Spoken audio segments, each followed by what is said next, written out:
Welcome to the second lecture on the scanning probe microscopy based electrical and electrochemical characterization. And in this lecture we are going to talk about the Kelvin Probe Force Microscopy, or KPFM, which was some time ago also known as scanning surface potential microscopy.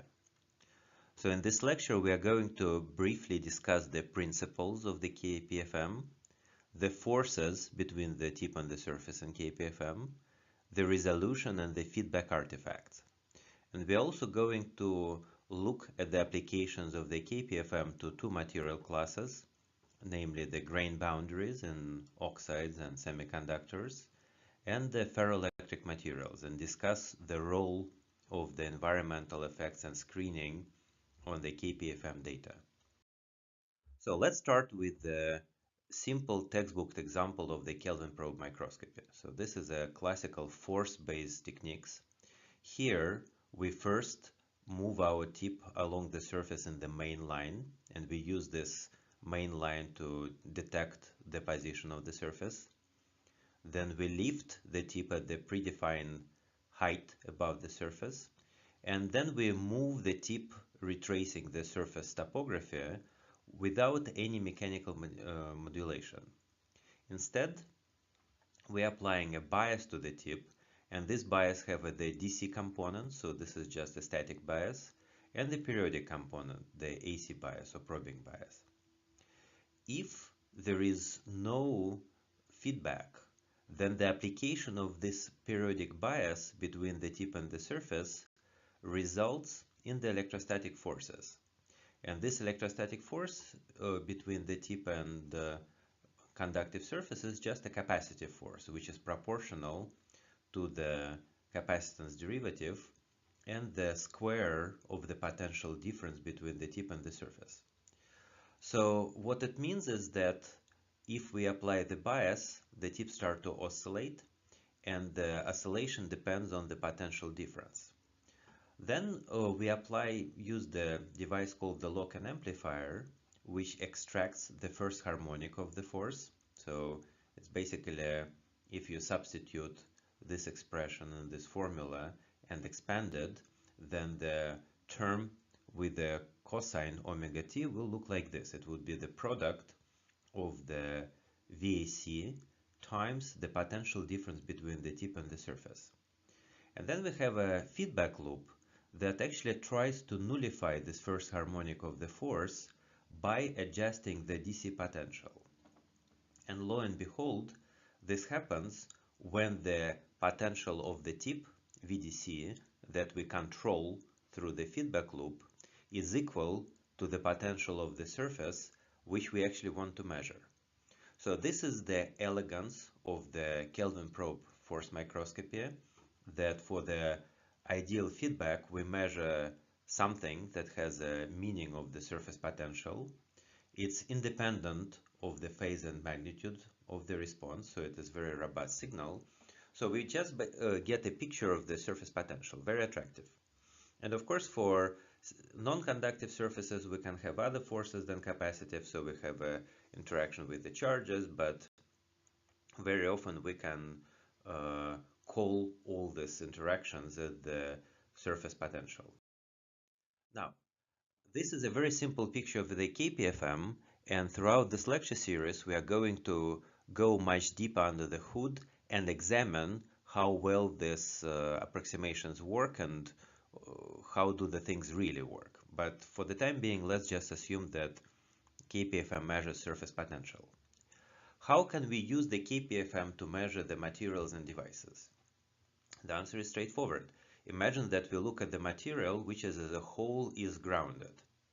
In this case, KPFM will allow us to measure the small changes in the surface potential due to the presence of the distributed charges. For example, if material has a charged grain boundary, as shown here, so there is a grain boundary is charged negatively, and the negative grain boundary core charge is compensated by the positive depletion regions, then we are expecting to see the dip on the surface potential image. So this is the KPFM of the grounded surfaces. We can also apply the KPFM in the active device structures when we apply bias across the material, and we use the KPFM to see the changes in the potential distribution. So in this lecture, we are going to talk only about the first case, so the grounded surface potentials. Now, in order to understand how the KPFM works, we need to get a little bit of the insight into the electrostatic interactions between the tip and the surface. So remember that saying that the KPFM signal is just surface potential is wonderful, but it doesn't explain anything. So where does this surface potential come from? What does it mean? How does it relate to the internal structure of the material? So for the purely metallic surface, what we measure, the forces are just the tip surface capacitance, and the force itself is determined by the surface potential distribution. So notice that we don't talk about whether these surface potential distributions are coming from, are this the result of the work function, are this results of the surface adsorbed ions, it doesn't matter. So we are not going into the detail of what happens on the surfaces. For dielectric surfaces, the situation is a little bit more complicated. So strictly speaking, we cannot define the potential for dielectric like we define it for the metal. However, given the large difference in the dielectric constant between the ambient environment and the material, the dielectric surface, from the point of view of the tip surface interactions, behaves almost like metal. And I will show you an example what almost means. And what happens in this case is that KPFM would be still measuring forces which are related to the tip surface capacitance. And in addition, that we'll look at things like surface charges, surface dipoles, and so on and so forth. So the very rich collection of interactions, which is, however, gets bundled in just one measured parameter. So let's look in a little bit of detail into the electrostatic. So imagine that classical Coulomb's law, so we have two charges, charge Q and small q, and the force between these two charges is going to be just the product of this charges divided by distance between the charges times the constant 1 over 4 pi epsilon 0. So this is just a classical interactions between the two charges in the empty space. Now, what happens if we consider the interaction between the metallic tip and the surface? Well, let's start with the very simple concepts. So let's first start with the interaction between the point charge Q and the metallic surface. So in electrostatic, there is a wonderful principle that if we somehow can find the representation of the system that satisfies the boundary condition, then this representation is going to give us the correct answer. So it turns out that if we want to describe the interaction between the point charge Q and the metallic surface at potential 0, this interaction would be exactly the same as the interaction between the charge Q and the charge minus Q, which is a mirror image of this charge. So it sits inside the surface at the distance z. So this is a wonderful approach which is called the image charge method, which allows us to reduce the complex problem of Q interacting with the metallic surface to a very simple problem of Q interacting with the minus Q. And in this case, the force is going to be 1 over 4 pi epsilon naught q square over 4z square. So we have the double the distance. And the reason why it works is because if we calculate the potential distribution in the system, then this line is going to correspond to the potential equals 0. Obviously, however, that here we have electrostatic potential, and here, of course, we have no electrostatic potential because this is just a method. Now, it turns out that this point charge method also applies for the dielectric surface. So if I have a point charge Q sitting above the dielectric surface, so here we have air, dielectric constant is equal to 1, and here we have a dielectric material with the dielectric constant epsilon, then the interaction between the point charge and the dielectric surface is going to be equal to the interaction between the charge Q and charge Q1, and the charge Q1 is actually smaller than the charge Q by the constant epsilon minus 1, epsilon plus 1. Notice that it's actually kind of remarkable that if the dielectric constant here is also 1, then there is no interaction. So there is an attractive force only if the dielectric constant of the surface is larger than the dielectric constant of the environment. In the opposite case, for example, if we have high dielectric constant here and low dielectric constant here, it would be repulsion. So that works remarkably well. And it turns out that the same image charge methods, we made one thing work, we made the second thing work. Turns out that it works third time, that if we consider the interaction of the charge Q and the metallic sphere on which the potential is 0, this problem can still be represented as the image charge problem of charge Q interacting with the charge Q1. But in this case, the charge Q1 is going to be smaller than the charge Q and is going to be displaced from the center of the metallic sphere by some distance r. So with these three building blocks, we can actually start to understand the interactions between the tip and the surface in KPFM using this extension of this image charge method. And the way we do it is by simplifying the geometry of the system to the sphere. So we just say that Kelvin probe, the part of the AFM tip that closes to the surface, is just a sphere. And the surface itself is just a plane. So it turns out that in this case, we can find the potential distribution and the forces in the sphere plane case as the series in the image charges. And the way we do it is we say that, look, the potential of the sphere itself is initially set by the charge Q0 located in the center of the sphere, and the magnitude of this charge is just defined by the radius of the sphere. So this is a zeroed term. This charge creates an image charge inside the material. So this image charge inside the material creates backwards an image charge inside the sphere. The second image charge inside the sphere creates a second image charge inside the material, and then we kind of go forward and backward. So we get a series for the charges inside the sphere and charges inside the material, and then we have the expression for each next term through the previous term. And then if we want to find the capacitance, all we have to do is to summarize these values of these charges. If we want to find the potential on the surface below the tip, all we have to do is to summarize the potentials induced by these individual charges. If we want to find the forces, we of course summarize the forces between these charges.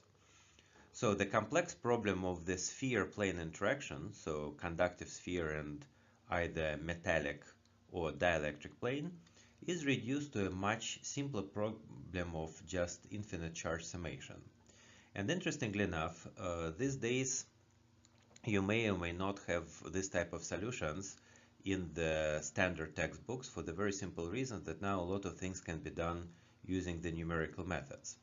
But 50 years ago, when people were interested in these problems, numerical methods were really not that available. So people have come up in many cases with the elegant ways of solving the problems. And strongly recommend these two textbooks, the Smythe, Static and Dynamic Electricity, and Lebedev, Shkalskaya, and Dufland, Problems in Mathematical Physics. So both are late 60s, which can give you an idea about what type of problems can be solved analytically and how people really did physics when the computers were not available. But for the purpose of this exercise, we already have a solution, so it's a series, it's not just one formula. But we can kind of analyze the solutions, and in some cases we can get some pretty fundamental insight into the behavior of the tip surface forces and capacitances.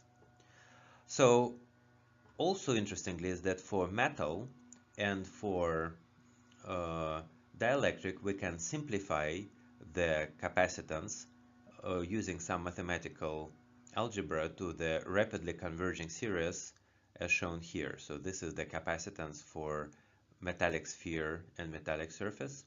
This is the capacitance for metallic sphere and the dielectric surface. So here we show the graph of the capacitance or equivalently force, versus the distance between the sphere and the surface. And for I use the classical trick in physics when I use the dimensionless units. So in other words, I measure the distance between the tip and the surface in the units of the sphere radius. It's the only relevant length scale in the problem. So, and here you start to see very interesting things, and these things are really, really important for the understanding of the Kelvin probe microscopy and the scanning probe microscopy in general. So for metal, when the tip is very far from the surface, in this case the force decays as whatever 1 over r, just effectively the point charge. But this is not a very interesting regime for us, because for the point of view of resolution, we always try to keep the tip close to the surface. And once we start to approach the surface, the behavior of the capacitance as a function of distance becomes logarithmic. What it means is that for metal, if we approach the surface with the tip, the capacitance start to diverge. The closer we come, the larger is the capacitance. This divergence is not very strong, so logarithm is relatively weak divergence, but it is very real. And it also means that there is a singularity in terms of energy and the strength of the interaction in the point of contact between the metallic sphere and the surface. This is extremely important because in real life, singularities don't happen. However, the way this singularity is resolved is really key to understanding of the image formation mechanism in the electrical scanning probe microscopies. So either we say that the tip and the surface cannot come closer than, for example, atomic radius. So notice that if our tip is 10 nanometers, then if our tip surface distance is 1,000 times smaller, we are already on the atomic level. So that's one way to resolve this singularity, and it basically means that the quantum effects become important in scanning probe microscopy, even if we do something mesoscopic like KPFM. Or singularity can be resolved because of the electrostatic interactions and electrochemical reactions in the tip surface junction, or any other mechanism. But nonetheless, the fact that singularity exists means that we need to find a mechanism for it to be resolved in the real measurement. However, if we are not touching the surface with the tip, we don't have to deal with the singularity. So in this case, we are still in the classical regime. Now, if we study the interaction between the tip and the dielectric surface, in this case, the capacitance saturates. So for low dielectric constant of material, we see that the interaction saturates on the dielectric level. But for high dielectric constant, for example, 100 or 1000, so this is, for example, for a good ferroelectric material or high K dielectric. In this case, for the realistic tip sizes, we are still in the regime when the material behaves almost like metal. So when I say that from the point of view of KPFM, when we very often can represent the interaction between the tip and the surface for dielectric as if dielectric were metal, that's exactly what I mean. From the point of view of the forces acting between the tip and the surface, these forces are in the regime when metal and dielectric are indistinguishable. That's also extremely important thing, and it is key to understanding how the KPFM works in certain materials. Now, another parameter we can look at is the surface potential as the function of the dielectric constant. So this is the measure of the potential drop in the tip surface junction. And this is how it behaves. So if the tip is far from the surface, potential on the surface is actually low and kind of goes to zero to dielectric constant. So the dielectric behaves almost like metal. If the tip is close to the surface, then the induced potential on the surface is close to the potential of the tip. So the dielectric is behaving like a dielectric. Now, what about the real shape of the tip? We know the tip is actually not a sphere. The tip is more like a cone or something like this. So it turns out that in this case, the behavior of the electrostatic forces is even more ill-defined. So they are not power law, they're actually logarithmic in distance. And And the way to describe it is through so-called line charge model introduced by the BLID about 20 years ago. And it turns out that for the conical part of the tip, we can represent the interaction of the tip with the surface, assuming that the tip is described by this equivalent model of the uniformly distributed charge. So for line charge, the potential is the function of lateral distance and z looks like this, where these are the parameters of the cone. The line charge density is this lambda, which is related to the opening angle of the cone. And the force between the conical part of the tip and the surface is given by this expression, which has the size of the tip and this tip surface separation as the parameter. So notice that the effective tip size becomes a relevant parameter. So unfortunately, the electrostatic interactions are not local. The whole size of the tip measures. Fortunately, when our tip is close to the surface, then our expressions is slightly simplified. But again, we have a logarithmic dependence on the tip size. What it means that if the tip is 10 microns or 15 microns, the force is not going to be terribly different. It changes by 10%. However, it still depends on the overall tip size. And that's a really important thing for understanding of the Kelvin probe microscopy, that this technique works remarkably well, but on the small length scale, when the tip touches the surface, we need to contend with the fact that we start to have a singularity in the tip surface interactions, just because the field concentration is very high. And on the large length scale, we always have a non-local contribution, which is proportional to the tip size. So we are kind of cannot ignore atomistic and quantum effects, and we cannot ignore the microscopic effects. Now, how does this translate into the practical considerations of KPFM operation? So what it means is that we always need to analyze the local and non-local contributions in the KPFM operation. And in this particular case, let's look at a very simple example when our surface has one potential that we call V average. Our region of interest under the tip has a different potential, which we call the VCPD. And our total force acting on the cantilever comprises the local part and the non-local part. So the local part, for simplicity, I call the tip capacitance, and the non-local part is the cantilever capacitance, even though practically this would be also including the conical part of the tip. The second thing that we need to contend with is that our feedback circles are never perfect. What it means is that our feedback does not reduce the force to zero. It can reduce it only to small but finite value, and we are going to call this value delta. So now that we have these three contributions, so we have a local potential, so this is what ideal KPFM measures. We have a non-local contribution, so this is the signal that we don't want to measure, but nonetheless KPFM also measures it. And our feedback is not ideal, so it has this parameter delta.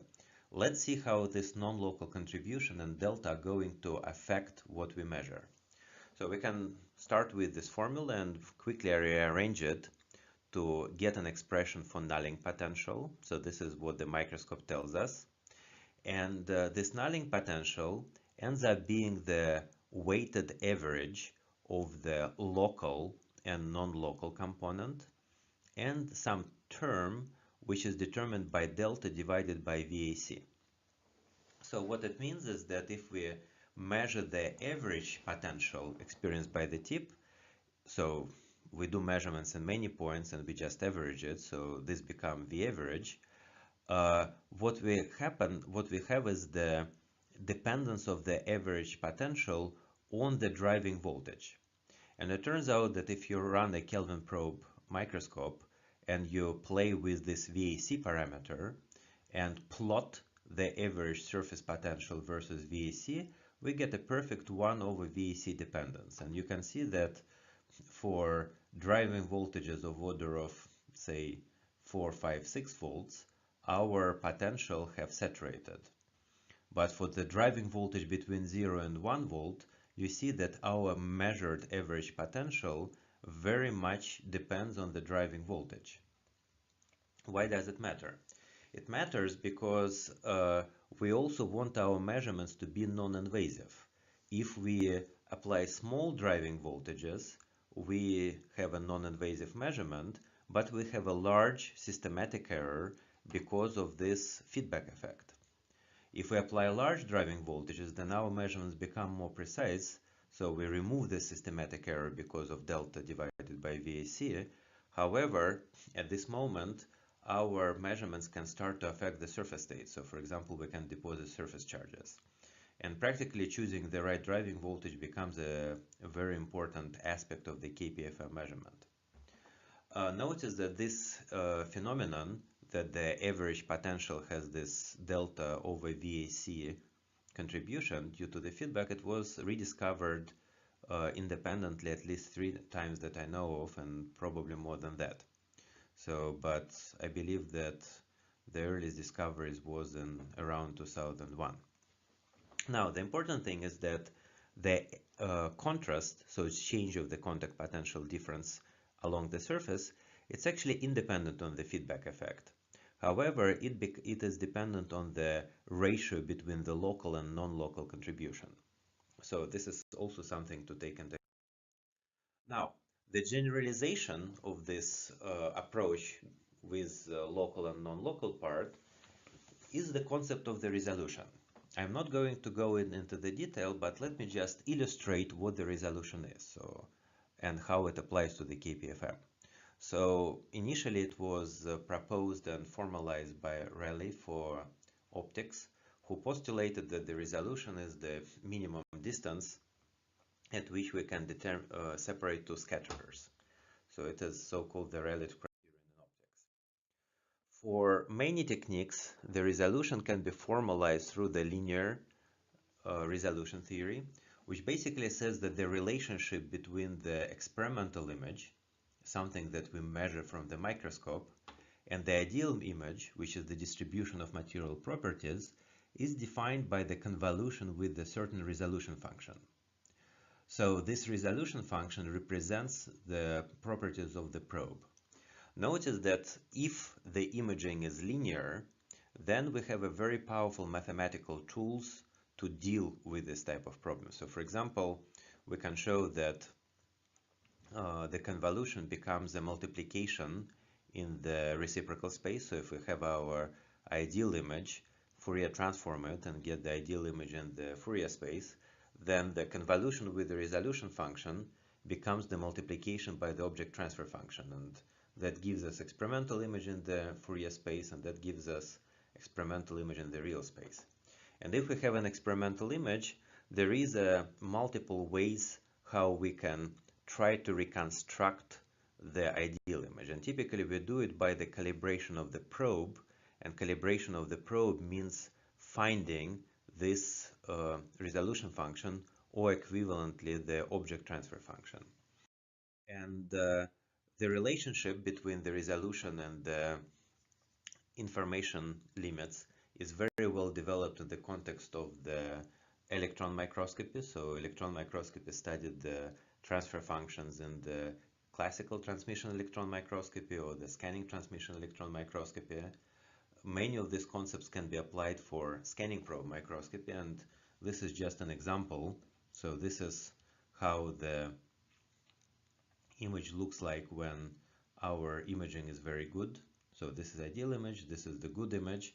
If our probe starts to have the lower resolution, then the image starts to get smoothed. We start to lose the high frequency harmonics. In the presence of the noise, at some point we stop seeing image at all. So the regime at which we transfer from the quantitative image to the non-quantitative image defines the spatial resolution. The transition from being able to see features to not being able to see features is determined by the information limit. So this theory is very well developed, and you're welcome to the lectures on the piezo response microscopy, where I talk about these concepts for the PFM. let's see how can we determine the resolution in KPFM. And the answer is we need to find a way to calibrate the tip. And it turns out that if you work with a nanoscale object, such as nanotubes or something like this, it offers a very easy way to actually calibrate the tip. So look at this example. Imagine that you have a carbon nanotube laying on the surface, and the carbon nanotube is biased, the surface is not biased, and the tip is also not biased. So we kind of switched the role of the tip bias and the probe bias. So in this case, the electrostatic interactions between the system are controlled by the tip surface potential. So this is something that we generally don't know, but we want to calibrate. The capacitance between the nanotube and the surface, and the capacitance between the nanotube and the tip. The capacitance between nanotube and the surface is something that we are not interested in because it doesn't affect the interaction with the tip. But the potential capacitance between the nanotube and the tip is a totally different thing, because you can say that nanotube is effectively a set of nanoelectrodes which are extremely well defined. So unlike the average surface properties, which we don't understand, for nanotube we know exactly its radius, which basically means that in this case we have a very well defined system when we don't know the geometry of the tip, but we know the geometry of the nanotube extremely well. And it turns out that if we use this type of arrangement when we bias the nanotube, and therefore the interaction between the nanotube and the tip is relevant, and all other interactions are irrelevant, so they're just zero, we basically can quantify the electrostatic force profile for the tip above the nanotube. So it turns out that this is experimentally it turns out to be just a Lorentzian. But it turns out that this is also the line integral for the partial capacitances between the nanotube segments and the whole probe. And we can invert this relationship and find that the interaction between this elementary region on the surface and the tip is given by the function like this. So this is an approximate expression for the resolution function in the KPFM. And the nice thing about it is that we got it from calibration rather than from the calculation. So it corresponds to the real tip, and it doesn't have any kind of approximation. Now, what about the KPFM in the contact mode? So is it even possible? So you can imagine the experiment when we take a conductive tip, put it in contact with the dielectric surface, we apply the bias, and of course there would be electrostatic force between the tip and the surface. This electrostatic force can result in the indentation of the surface, so surface is not infinitely stiff, it has a finite Young's modulus, and then will result in the certain displacement that we can easily measure. So, of course, in contact we also have other interactions, for example, electrostriction or the piezoelectricity. Question is, can we estimate these electrostatic interactions in the contact mode? And here comes the big surprise. So I showed you a few slides ago that electrostatic interactions between the tip and the surface in contact mode have a singularity, meaning that nominally the force is going to be infinite, which means the tip is actually going to infinitely penetrate the surface. Practically, of course, it doesn't happen because in real life there are no singularities. There are always a mechanism which describes how the singularity is resolved. It turns out, however, that resolving this particular problem takes a lot of time and effort. So, for example, the singularity appears in the elementary calculations, and I dealt with it 20 years ago. Working with my colleagues in Ukraine, we found a way to deal with the real problem for real materials only much later. So some of the conclusions we came to is that, for example, electrostatic and friction contributions are inseparable. So once you have a tip in contact with the surface, we cannot separate them, and they can be only evaluated numerically. And it turns out that these interactions also very strongly depend on the whether the surface is in air or is covered by the So, and if you want to learn more about it, you're welcome for explore this in more detail in this contributions in 2014 and 2017 respectively. What I measure on the surface is the potential feature which has a magnitude of about plus 20 millivolts. At the same time, there are several things I know. So first of all, I know that the grain boundaries tend to have the potentials of the order of hundreds millivolts, definitely not 20 millivolts. Secondly, and I will talk about it in more detail, is this particular grain boundary is charged positively on the Kelvin probe microscopy image. The problem, however, is the material is the n-doped, and I would expect the grain boundary to be charged negative in order to be dielectric. And it's charged positively, which means that it has a wrong sign. So what is going on? The answer is, okay, first thing we need to do, we need to understand what is our method is measuring, right? So if it's not measuring the ideal potential, it measures something dependent on the forces and fields above the surface.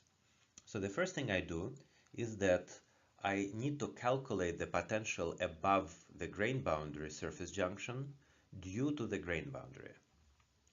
So I represent my material as the conductive part. Then I assume that there is a sheet of the charge on the grain boundary, and there is a space charge regions adjacent to this grain boundary. So in this case, the potential distribution in the bulk is given by a very simple electrostatic model. So the potential at the grain boundary is maximum, as in equal to the phi grain boundary, and then it decays away from the grain boundary quadratically on the length scale given by the size of the space charge region. So this is just a classical quadratic drop. This is just a normal potential behavior across the space charge region with a uniform charge density. At the same time, the potential of the grain boundary itself is determined by the carrier density and the size of the space charge region. And I can convert it in the grain boundary charge or carrier density or any parameter that I can think about. So this is the behavior in the bulk, just in the depletion region approximation.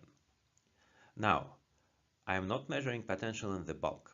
I am measuring the potential in the surface above the surface over the grain boundary. And in this case, what I need to do is to take the same model and now assume that I analyze a more complex case of the grain boundary kind of terminating at the surface. I can write the expression for the potential above the grain boundary surface junction, and it turns out that with a little bit of mathematics, I can find the analytical solution for the potential in the air above the grain boundary as the function of the grain boundary parameters. And this graph illustrates the behavior of this potential. So here we're inside the material, and here we are in the air outside of the material. So what you can see is that inside the material, the potential at the grain boundary is roughly constant, and then it drops to the value epsilon plus 1 divided by epsilon. So there is a small reduction of the grain boundary potential just because now we have air next to it. But once I cross in the air outside of the grain boundary, then potential start to drop very rapidly. So you can see that if we move away from the surface, our potential decays really, really fast on the length scale of DSC. In fact, this formula is a little bit complicated for practical application, so I can just explore it numerical behavior, and I find that with a very good degree of approximation, I can just say that the grain boundary potential above the surface will look almost like a Lorentzian, where the effective width of the Lorentzian grows linearly with the tip surface separation, and the effective potential drops as a power law with the tip surface separation. So what it means is that if I have a very narrow and very high potential grain boundary inside the material, outside of the material, I will measure something which is much more broad, so this is broadening, but at the same time has much lower potential than what happens inside. So in the beginning of this lecture, I said that the Kelvin probe microscopy gives you an image which is very easy to interpret, which is intuitively clear. It gives you the potential. And there is a great temptation to take this potential for the face value. And unfortunately, sometimes, yes, sometimes you can do that, but sometimes you cannot. So if you use the Kelvin probe to study the potential of nanoscale objects or sort of small features, then you really need to go through the mathematics of the KPFM imaging mechanism to interpret the data correctly.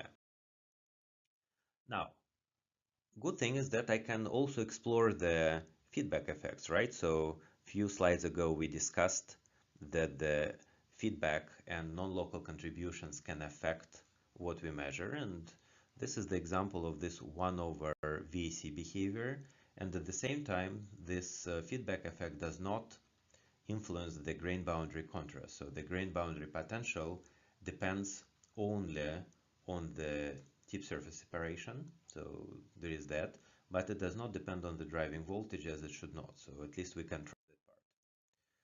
Distance dependent is a little bit different. So the measured potential goes like this as a function of distance dependence. So it has a very strong dependence due to the same feedback artifact. But the grain boundary potential sort of goes down. So for small lift heights, the grain boundary potential is kind of more or less constant, and then it starts to decay really fast, and this behavior does not depend on the driving voltage. So here we don't have any feedback contribution, we just have the potential drop contribution. Then we can combine all our interpretations together. So we can take our numerical model, we can take our experimental KPFM dataset, and we can get an estimates for the grain boundary potential in the bulk and the depletion length, which is fully consistent with our measurement. And here comes a second warning story about the KPFM, which is that these values look absolutely correct. They're very well defined from the point of view of the microscopy, but nonetheless these values are absolutely inconsistent with what we know about the physics of this material. So in this particular case we studied the property of this grain boundary using KPFM, but we also studied it using the macroscopic transport measurements and the impedance measurements. And first of all, we come to conclusion that the potential is about 10 times smaller than it should be. The depletion length is about 10 times larger than it should be. And the most glaring one, and as often happens to the most glaring things, actually the least obvious one, is that the grain boundary potential simply has wrong sign. So we expect the grain boundary to be negative, to be a blocking grain boundary, but our measurements give a positive sign, and there is nothing we can do to explain why it is the case. So we can check and read the microscope. So what goes on? And it turns out that in order to get an insight into this behavior, we need to do a slightly different experiment. And in this particular case, the experiment was just to take our grain boundary and look at it and change the temperature. Sort of see how the grain boundary potential depends on the sample temperature. And what we observed is that once we increased the temperature, the grain boundary potential started to increase from 10 volts to 20 volts to 30 volts and so on. And this behavior, to be honest, didn't make any sense whatsoever, because it's not following any kind of physical model we had for the grain boundary potential. But the real surprises started when we started to decrease the temperature. So all of a sudden, the grain boundary potential started to become negative. So it was, say, positive 20 millivolts, and then it became minus 30 and minus 40 millivolts. And then when we stopped the experiment, we started to see how the grain boundary potential slowly changes on the time scale of, say, about an hour from negative to positive. And the only way we were able to rationalize and explain this behavior is to say that what we measure on the surface is not the negative potential of the grain boundary. What happens is that we have a collection of the screening charges that come from the atmosphere due to the surface conductance, and these screening charges both broaden the grain boundary charge and also they change the sign. So instead of the sharp negative feature, we measure a broad positive feature due to this atmospheric screening. And it basically means that all the theory that we developed was necessary and very useful, but in ambient environment it just doesn't apply because we have this new physical mechanism that happens in air due to the ionic screening, and this mechanism basically inverts this charge of our grain boundary and it changes the sign of the depletion region, formal depletion region, and unfortunately this is just a reality, and that means that we don't get insight in the property of the grain boundary, we get insight in the property of the screening charges. So can we prove it further? And the answer is yes, we can. So another experiment that we have done is the lateral bias experiment. So in this case we have the same material, so the grain boundary is positive, and we apply a bias across this grain boundary for about an hour, and you can see the potential drop at the interface. What this potential drop does, it creates the strong electric field across the grain boundary, and this field basically sweeps the screening charges sideways from the region when there is a high field to the region when there is a low field. If I turn off the bias, you can see that the grain boundary all of a sudden is now negative. And if you look carefully, you can even see that there is a positive shadow here. So what happens is that the screening charges were swept to the side of the grain boundary. And once the bias was turned off, you can start to see how the screening charges start to return back, and grain boundary, which is here strongly negatively, with the progression of time becomes less negative because it becomes screened again. So this screening does happen, and we can find it out during the variable temperature experiment, and we can find it out during the lateral bias experiment. Which also means that this was a great project, but the conclusion is that you just don't do these experiments in air. They're going to give you the results which give you a very interesting insight into the surface phenomena in these materials, but unfortunately it doesn't tell you anything whatsoever about what happens in the bulk of this material. Now, let's talk about the second example of the KPFM applications, and in this case application for the ferroelectric material. Now, ferroelectrics are extremely interesting materials which undergo a phase transition when the symmetry of the unit cell changes. So it goes from, for example, from cubic to tetragonal. And also during this transition, the system develops the dipole moment inside the unit cell. And these materials are interesting for multiple applications. So they have a strong piezoelectric properties. So they're used for transducers, actuators, MEMS, and so on. They have high dielectric permittivity. So they can be used for capacitors and electroceramics and so on. They can be used for ferroelectric memories, for ferroelectric heterostructures. So this field is active and has been active for the last 20-30 years. Can be used for electroceramic devices such as positive temperature coefficient of resistance and varistors and so on. And also these materials are interesting because the electrical and mechanical phenomena are intrinsically coupled, because the formation of the dipole moment and the mechanical deformation are basically a part of the same transition. Now, the interesting aspect of the ferroelectric materials and surfaces interfaces is the presence of the ferroelectric charge and related phenomena. So by definition, the discontinuity of polarization gives rise to the polarization bound charge. So the sigma, which is a vector product of polarization and normal vector.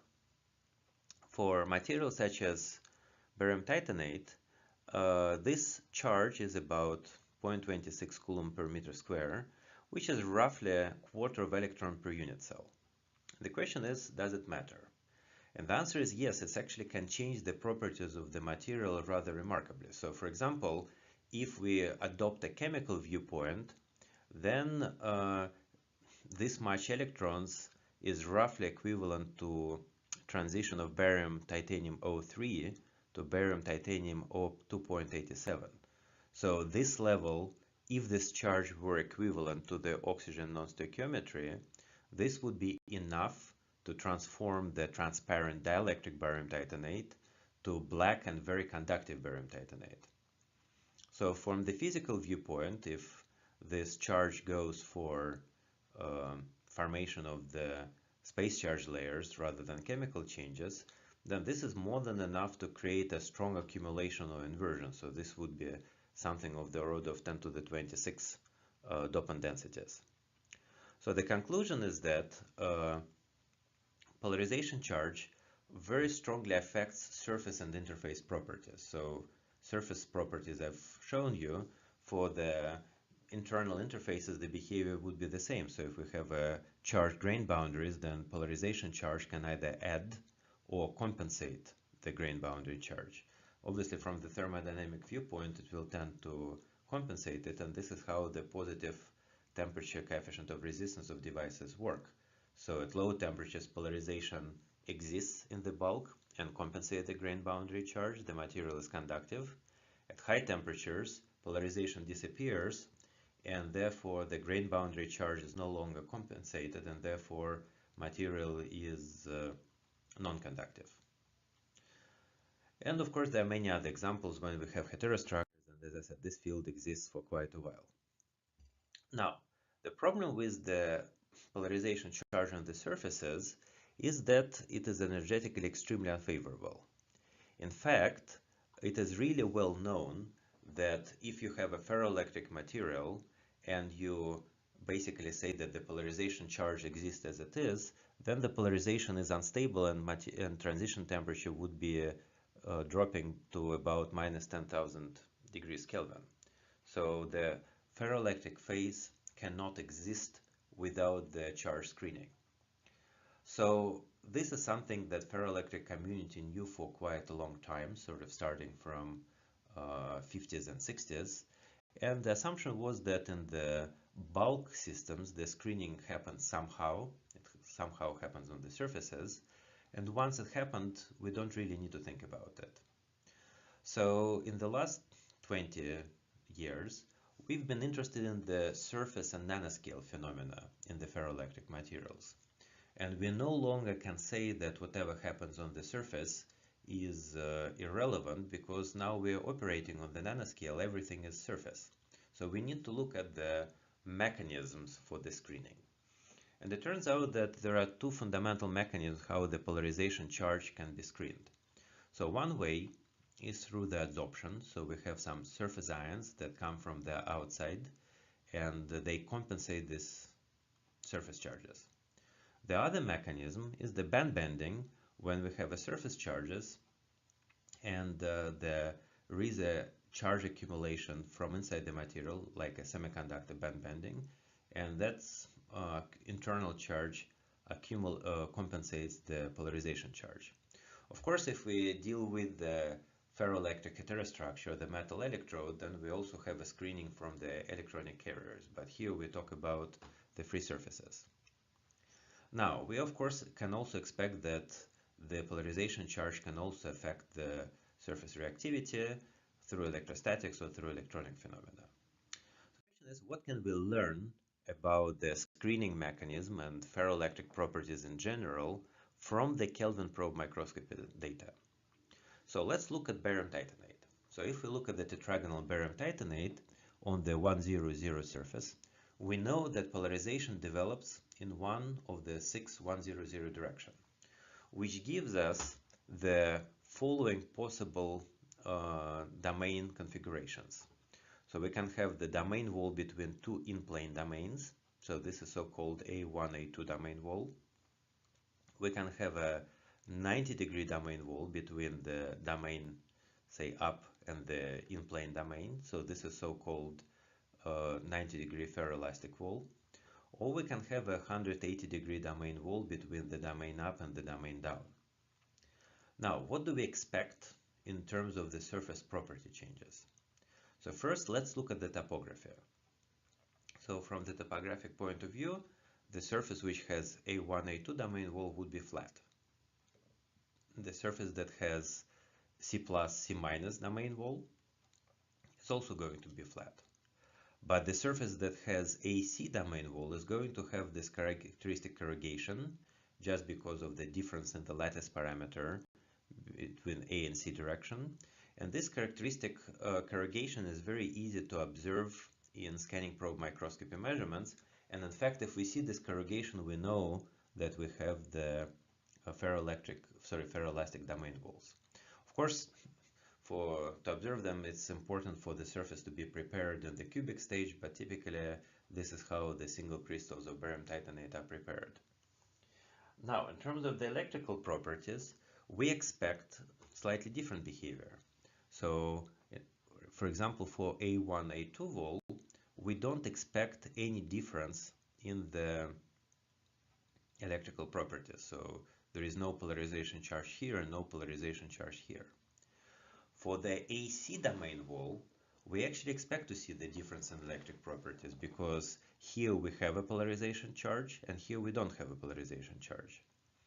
And in case of the C plus, C minus domain wall, we expect to see the biggest difference on the electric properties because in this case we have a positive polarization charge and here we have a negative polarization charge. So basically for barium titanate, looking at the potential or electric property in topography, we should be able to classify whether we have domain walls and what these domain walls are. And it turns out that this works remarkably well. So this is just two examples of the topography and the surface potential of the barium titanate surface. So here you can see relatively small domains, so they're about 10 microns in size. You can see this very characteristic corrugation, so the angle is directly related to the AC ratio of the unit cell. And on the surface potential image, you can see that some of these domains have uniform potential, so this domain has a uniform potential distribution, and the domain next to it has a positive, negative distribution. So basically it tells us that this is in-plane domain, it's A domain, and this is the C domain, and it has C plus and C minus regions. So in bright and dark regions, polarization goes in the positive and negative direction. And notice that I'm not saying that polarization is positive in positive regions and negative regions. There is a very good reason why I'm not saying that. I'm just saying that these are anti-parallel domains. So this is another region of the same crystal when the domains are now much larger. And you can see that again, this particular domain has a uniform potential contrast. And this huge domain has a positive and negative regions, and they form very nice and very well defined C domain. So we can conclude that this is A domain, and this is the region of the C plus, C minus domain. And I can even reconstruct the likely domain structure. Here is the C domain wedges in the preferentially A domain material, and here is the A domain wedges in the preferentially C domain material. And I can also measure that the potential difference between the domains of opposite polarity is about 150 millivolts. Now the question becomes, what does it all mean? So notice that I told you the story of the grain boundary measured by the KPFM, and I told you that the grain boundary potential as measured above the surface is of course somehow determined by the grain boundary properties in the bulk, but it has opposite sign and very different parameters because of the screening effect. So there is a general principle that if you got burnt on the milk, you start to blow on the water. So let's try to analyze the KPFM contrast on the ferroelectric surface, and let's not just take anything for granted. So first of all, what is that we measure? Let's assume that we deal with the surface which is not screened, or to be more precise, the surface which is screened through the classical formation of the ferroelectric domains. So this is a classical model coming from as early as the Kittel textbook, which says, you know what, if we have a ferroelectric material or ferromagnetic material for that matter, it has a very high depolarization energy, so it can drop this energy through the domain formation. So let's assume that we deal with this case when we don't have any screening, but we have a formation of the domains. In this case, if we calculate the potential across the system for realistic values of the domain size, we actually expect that the potentials are going to be pretty high, not terribly high, so it's of order of tens and hundreds of volts, but much higher than what we measure. We measure 100 millivolt. And also the potential distribution should follow this almost sinusoidal shape. At the same time, the electric field above the surface will go almost like a sort of square wave. So that's kind of normal. If you are close to the surface with a constant charge density, this is how the field should behave, and this is how potential should behave. At the same time, if we assume that the surface is completely screened, so there are full ionic or internal screening, the potential should go like this, and the electric field should go like this. So in this case, it turns out that our experimental data would be consistent with measuring the field if the surface was not screened, and it would be consistent with measuring the potential if the surface is screened. So the values that we get is actually remarkably close, but I mean they're close because we actually fit it to the experiment. A priori, however, we don't know which of those cases is the case. So we don't know whether we're measuring the field or we measure the potential, and we also don't know what the measures of the potential mean.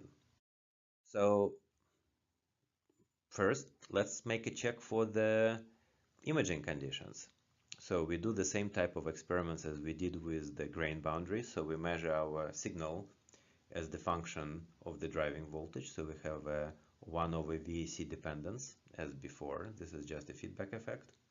We measure our contrast as the function of the tip surface interaction, and we see that it does not depend on the feedback effect as it should be the case, and it slowly decays as a function of separation, and this is just the balance of the local and non-local contributions. However, we still don't know how to interpret this data. So if we have this 150 millivolts, what does it mean? Well, let's try to find out which scenario happens using the same type of variable temperature experiment as we did for the grain boundary. So this is the series of the topographic images and the Kelvin probe microscopy images before phase transition at 130 degrees, right after the transition, and 10 minutes after the transition. And what happens here is extremely interesting. So notice that as soon as we cross the phase transition, the domains in the material disappear. So this corrugation due to the AC domains are just gone. Surface is now flat. But at the same time, surface potential image, which shows the positive and negative domains, it did not disappear. More importantly, the contrasts have amplified. So in this image, the scan was taken from bottom to the top, and you can see that immediately after the transition, our potential features increased. In fact, they went from being 100 millivolts to being something of the order of a volt. And after this increase, they start to slowly relax with time. And if I went for 10 minutes, then they completely disappear. So in this case, the image is completely featureless. That at the first glance doesn't make any sense at all. So on the phase transition, polarization is gone. I don't see any corrugations, but the potential actually doesn't disappear. It actually first it increases and only then slowly relaxes. So it turns out that the only way to explain this behavior is assume that the sign of the domain is actually reverse to that expected from the polarization charge. So the domain with the polarization up, the C plus domain, where the polarization charge is positive, is actually negative on the KPFM image. And the reason why it happens is because the polarization charge is completely compensated, and this compensation is external. So the screening charges are outside of the ferroelectric. If the screening was internal, so the screening charges were inside the ferroelectric, then the potential sign would be the same. right after the transition, the polarization disappears, but the screening charge remains for some time, and it's uncompensated. So as a result, the surface potential retains the sign. It was negative, and it was negative dipole. Now it is still negative, but it's a negative charge because the second component of the dipole disappears, and this charge has a large magnitude. The electrostatic charge interactions are much stronger than the dipolar interaction. And then if we wait for some time, the situation is obviously unstable, so the screening charges dissipates and the domain-related potential features disappear. So what it means is that what we measure on the ferroelectric surface is not a function of the ferroelectricity only. It's a function of ferroelectricity and screening phenomena. And what's interesting is that ferroelectricity we understand reasonably well. Screening phenomena we understand considerably less, which basically means that by studying the ferroelectric behavior, we first and foremost get insight in the mechanism of screening. And that's truly exciting because until now this phenomena could be studied only from some general theoretical viewpoint. Before we go there, however, let's see if we see other manifestations of this effect. And it turns out that we do. So for example, if I change the temperature of my material, it forms some domains which are mesostable. So this is the domain which is unstable and really wants to shrink. So you see that there are two big domains here, and here they become two small domains. So they kind of relax with time. And if I look at the potential distribution across this domain, I see this negative shadow in the direction of the domain wall motion.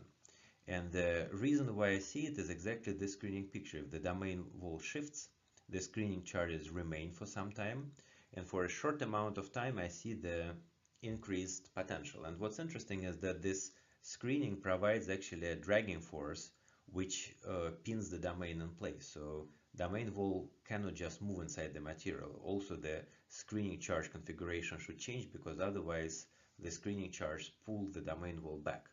So this gives you some insight in the chemically induced domain wall pinning. And even more interesting representation of this is the temperature-induced domain potential inversion. So what happens in this case is that I have the material at one temperature and I see the potential distribution. I decrease the temperature a little bit, so from 90 degrees to 70 degrees. And what you can see that the domain structure remains the same, but the sign of the domain inverts. So this domain, instead of being positive, has become negative.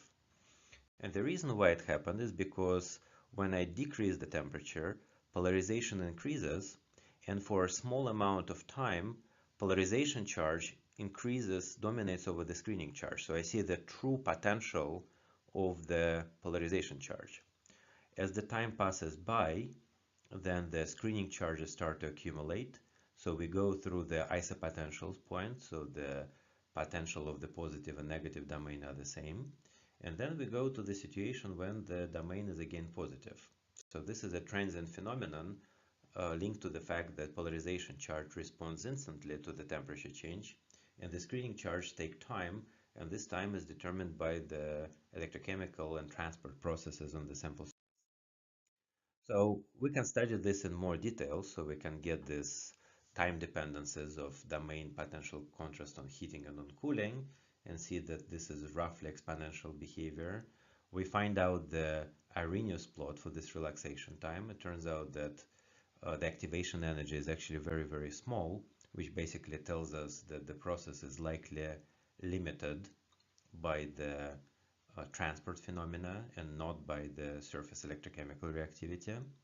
And we also find that the domain contrast has this very interesting dependence on temperature. So at low temperatures, the contrast is about 50 millivolts, and with the increase of the temperature, the domain contrast, so the difference in positive and negative domains, goes to zero, and in the temperature interval of about 20 Cs between 110 and 130, so kind of 20 degrees before the phase transition, the domain potential actually is negative, so it coincides with the polarization charge. And then the question becomes, what can we learn from it, right? So we have numbers. We know that these numbers are reliable, so we see a true, we see the behavior of the equilibrated surface. So what can we learn? And as usual, if you want to learn something new, you need to spend a considerable amount of effort to develop the appropriate physical model. And in this case, the physical model was relatively straightforward. So we say, you know what? We have a ferroelectric material which is screened by the ionic charges, but this screening is incomplete. It happens to some degree defined by the parameter alpha, where alpha is very close to 1, but not exactly 1. So there is some remaining unscreened polarization charge. If this is the case, then I can calculate the free energy of the system, and this would be the kind of the energy of the ferroelectric, and including the domain wall and the electrostatic energy. And it's going to include the enthalpy and entropy of adsorption and the domain wall energy. I can calculate the electrostatic energy as the function of the screening charge, so that's relatively trivial calculation and albeit reasonably lengthy. And I can postulate that in the equilibrium, the system corresponds to the case where the free energy has a minimum with respect to alpha. In other words, at each temperature, the ferroelectric is in the equilibrated state characterized by a certain degree of free screening, and this degree of screening is the parameter that is temperature dependent. The corresponding parameters of the material I can find through analytical calculations, so they're relatively straightforward. And when I put all this element together, I can find this alpha, so the equilibrium degree of screening, as the function of temperature. And it turns out that these parameters A1, A2 are relatively weakly temperature dependent, so I can evaluate them to certain values. So what this formula tells me is that if parameters A1 and A2 are temperature independent, then degree of screening is just a linear function of temperature, and it's determined by the entropy and enthalpy of adsorption. So that's really, really interesting. Now, the second part of the problem is that I need to actually relate the degree of screening to the potential that I measure in the Kelvin probe microscope, right? So Kelvin probe microscopy measures something that determined by all electrostatic interaction in the system. I need to somehow separate these interactions into the potential part and the coulombic part due to the unscreened charge.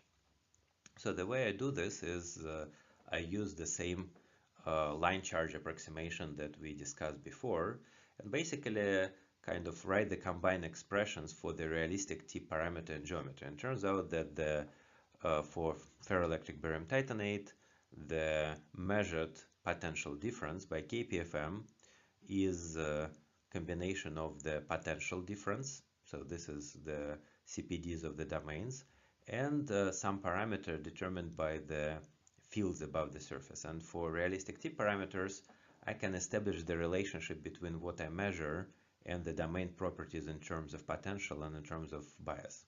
And for partially screening material, I can get these answers in the more or less explicit.